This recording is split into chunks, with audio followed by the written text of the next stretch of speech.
Hello everyone, welcome back to my channel. और ये second part है कल के ब्लॉग का। कल हम लोग गए हुए थे घूमने वासा म्यूज़ियम। तो ये स्टॉकहोम में ही एक आइलैंड है जो कि बिल्कुल सटा स्टॉकहोम का ही पार्ट है। तो यहाँ पर बहुत सारी चीज़ें हैं घूमने को। हम लोग पहले भी यहाँ आए थे। इसी आइलैंड पे है स्कानसेन और बहुत सारे अलग अलग म्यूज़ियम्स हैं। तो हम लोग आए थे ये कनाल घूमने के लिए, बट मैंने ही सडन बोला कि चलते हैं वासा। तो वासा कंप्लीट करने के बाद हम लोग निकल आए थे कनाल घूमने। तो मौसम थोड़ा सा ख़राब था, पहले से ही ख़राब था। तो मतलब ख़राब इन सेंस की थोड़ी हवाएं चल रही थी, क्लाउडी था। और तो हम लोग एक बहुत ही ख़राब सिचुएशन में फंस गए थे। मैंने कल के ब्लॉग में भी कहा था कि आप लोग ज़रूर देखना। मैंने कोशिश किया थोड़ा बहुत रिकॉर्ड करने का। एक्चुअली मौसम ख़राब हुआ तो क्या हुआ कि बारिश में यहाँ कहीं छुपने की कोई जगह नहीं थी। और साथ में मीठी थी, भूमि थी, भाई मम्मी मैं सब कोई थे।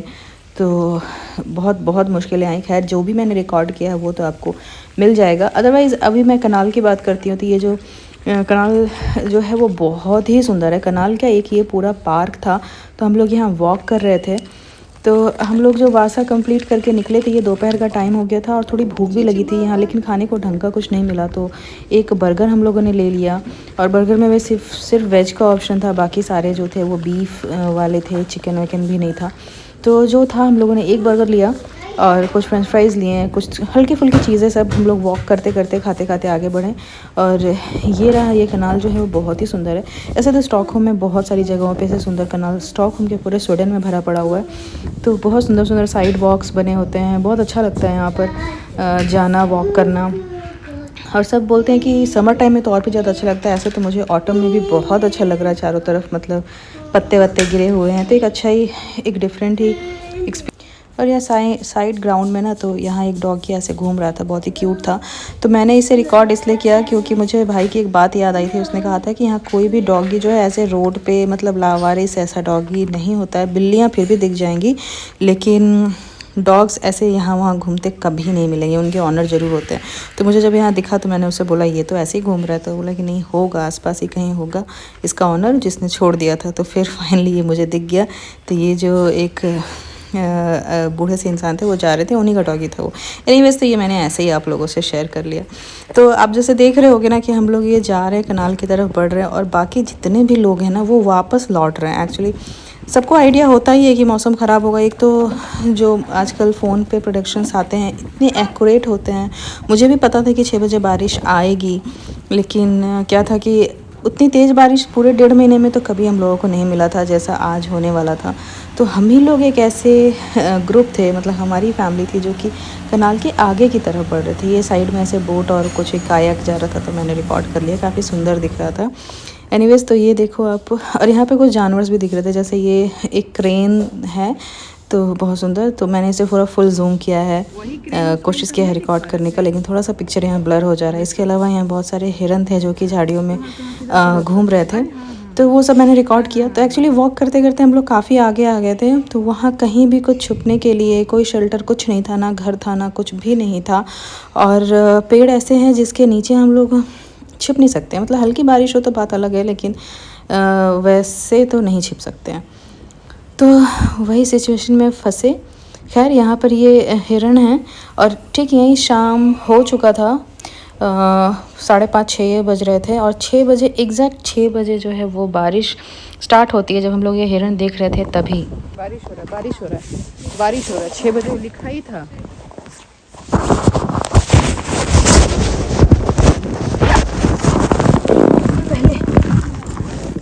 बारिश स्टार्ट होने के बाद में ना हम लोग भाग के गए। एक पेड़ था बड़ा सा, उसके नीचे छिपे हुए थे, बट वहाँ छिपना बेकार था क्योंकि धीरे धीरे बारिश तेज़ हो रही थी। तो फिर हम लोगों ने, ये मेरे छतरी की हालत देखो, ये भी टूट गया। इतनी तेज़ हवा थी, पूरी तरह से टूट गया है। लेकिन बस इसे मैंने अपना सर बचाने के लिए रखा हुआ, क्योंकि ठंड भी अच्छी खासी थी। तो हम लोगों ने डिसाइड किया कि अब यहाँ रुक के फ़ायदा नहीं है, आगे बढ़ते हैं। भूमि ने एक रेस्टोरेंट दिखा हुआ था, तो हम लोग सोचे कि चलो ठीक है, थोड़ा सा हम लोग रिस्क ले करके चलते हैं। और वहाँ पर अगर वो ओपन नहीं भी होगा तो कोई भी इंसान होगा या फिर उसके आसपास कहीं खड़े हो जाएंगे। बट यहीं पर बहुत बड़ी गलती हम लोगों ने कर दी। आगे एक तो वो रेस्टोरेंट नहीं था, वो किसी का घर था। और और ये सब चीज़ें मैं रिकॉर्ड नहीं कर पाई थी, इसलिए मैंने सोचा कि मैं आप लोगों को बता दूं। तो एक तो उस घर तक पहुंचने के लिए भी बहुत बड़ी बड़ी झाड़ियां, जो कि बहुत रिस्की था, वहाँ सांप हो सकते थे, कुछ भी हो सकता था। स्ट्रॉलर को मैं और भाई उठाए हुए थे, वो बहुत ख़राब सिचुएशन था। हम लोग किसी तरह से वहाँ पहुँचे, और वो किसी का घर था, उसमें बस एक बूढ़े और बूढ़ी मतलब कपल थे, वो रहते थे। और वो लोग हमें देख पैनिक कर गए, उन्हें लगा कि कोई घर के अंदर घुसने की कोशिश कर रहा है। उन्होंने पुलिस को कॉल कर दिया। उन्होंने हमें अपने सीसीटीवी कैमरे वगैरह से देखा था फिर, लेकिन हम लोगों ने बात की उनसे, उन्हें बाहर बुलाया, उन्हें फिर सिचुएशन समझाई। तो वो लोग समझ तो गए, लेकिन बट स्टिल वो लोग डर रहे थे। तो हमें खैर अंदर आने या कहीं भी कुछ ऐसा शेल्टर तो नहीं मिला, छुपने की जगह तो नहीं मिली। तो उनके घर के बाहर जो थोड़ा सा ऐसा छज्जे जैसा बाहर निकला होता है, वहाँ हम लोग कुछ देर तक छुपे हुए थे। बट बारिश रुकने का ऐसा कुछ नाम नहीं हो रहा था। तो फिर हम लोग डिसाइड किया कि नहीं, हम लोग भीगते हुए बाहर जाते हैं, वापस चले जाते हैं। तो ये जो अभी आप देख रहे हो क्लिप, ये हम लोग वापस जा रहे हैं, और डिसाइड कर लिया कि कोई बात नहीं, भीगेंगे ही।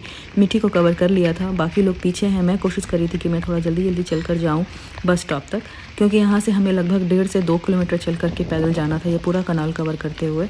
तो मैंने छोड़ दिया कि ठीक है, गीली होंगे। आप अंदाज़ा लगा सकते हो कि 3-4 डिग्री उस समय टेम्परेचर था, और उस समय इस तरह बारिश में भीगना। तो मैं लिटरली दौड़ रही थी इस बारिश में। और अभी जो है थोड़ा सा बारिश मतलब थोड़ा कम हुआ है, और पीछे मैं देख रही हूँ लोगों, वो लोग काफ़ी पीछे रह गए हैं। तो मैं चाह रही हूँ जल्दी से आए, कोई तो ऐसी शेल्टर मिले जहाँ हम लोग छिप सकें। फिर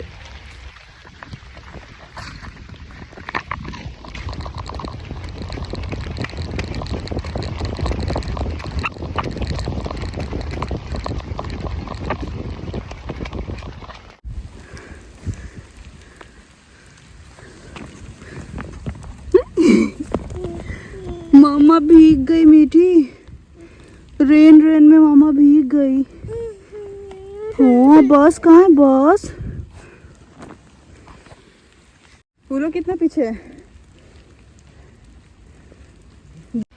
तभी बारिश थोड़ा सा रुका हुआ था, और मीठी भी जग गई थी, रोने लगी थी। उसे भी लगा कि क्या बात है, मतलब वो भी थोड़ा सा अजीब फील करी थी। मैं लिटरली दौड़ रही थी, तो उसका रोना देखकर मैं रुक गई। और ये सामने एक लाइट हाउस कुछ ऐसा दिख रहा है, तो वो देखकर मैं थोड़ा सा, मुझे रिलीफ फील हुआ कि हम लोग थोड़ा सा कहीं तो पहुँचे हैं जहाँ हमें बस स्टॉप या कुछ तो ऐसा मिल जाएगा जहाँ हम लोग छिप सकते हैं। और फिर यहाँ से बढ़ना स्टार्ट हुए, थोड़ा स्लो हुए ताकि भूमि और मम्मी भी आए। वो लोग स्लो हो गए थे, काफ़ी स्लो हो गए थे। तो भाई ने मुझे मतलब वो दौड़ कर आकर मेरे साथ हो गया, उसे लग रहा था मैं अकेले ही मीठी को लेकर दौड़ रही हूँ। और यहाँ फाइनली आप लोगों को हमारे चेहरे पे मुस्कान दिख रही होगी, वो बस इसलिए क्योंकि बस स्टॉप मिल गया है। बट इससे पहले भी बहुत सारा कहानी हुआ था, वो सब भी मैं सब पॉसिबल नहीं था कि मोबाइल निकाल कर मैं रिकॉर्ड करूँ।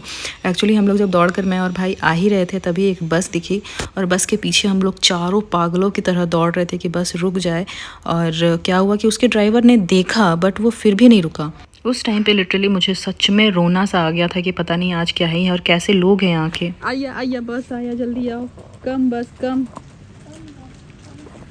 बस कम। मीठी पीछे आ जा, गीली हो जाएगी।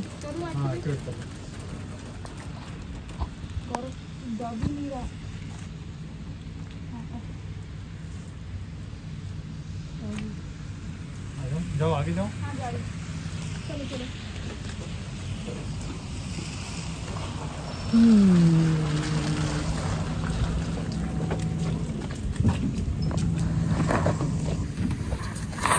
तो इस स्टॉप पर आने के बाद में 20 मिनट के बाद ये बस थी, क्योंकि पहली वाली तो मिस हो गई। वो उसने तो रोका ही नहीं, पता नहीं क्या ऐसा था उसके मन में कि उसने रोका ही नहीं। भाई ने बोला कि वो टाइम देख कर चलते हैं, वो रुकते नहीं हैं, अगर उनका टाइम हो गया है तो वो रुकते नहीं। तो मुझे बहुत गुस्सा आया, क्योंकि ड्राइवर ने देखा था, और मैं स्ट्रॉलर लेकर दौड़ रही थी, मम्मी है, एक ओल्ड लेडी है, मतलब सब दौड़ रहे हैं, लेकिन उसके बावजूद उसने बस नहीं रोका। ये मुझे बहुत बुरा लगा।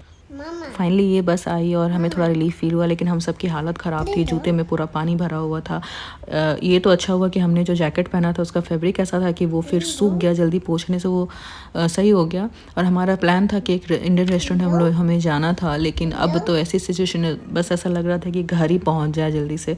और ये बस और वो बस स्टॉप मिलने के बाद जो खुशी हुई थी ना, अब मैं यहाँ बोल कर आप लोगों को नहीं बता सकती हूँ। उस टाइम पर मैं कितनी डरी हुई थी, और डरने का मेन रीज़न बस मीठी थी। 2 दिन में हमें इंडिया वापस जाना था, और मीठी की तबीयत ना ख़राब हो जाए, बस यही सबसे बड़ा कंसर्न।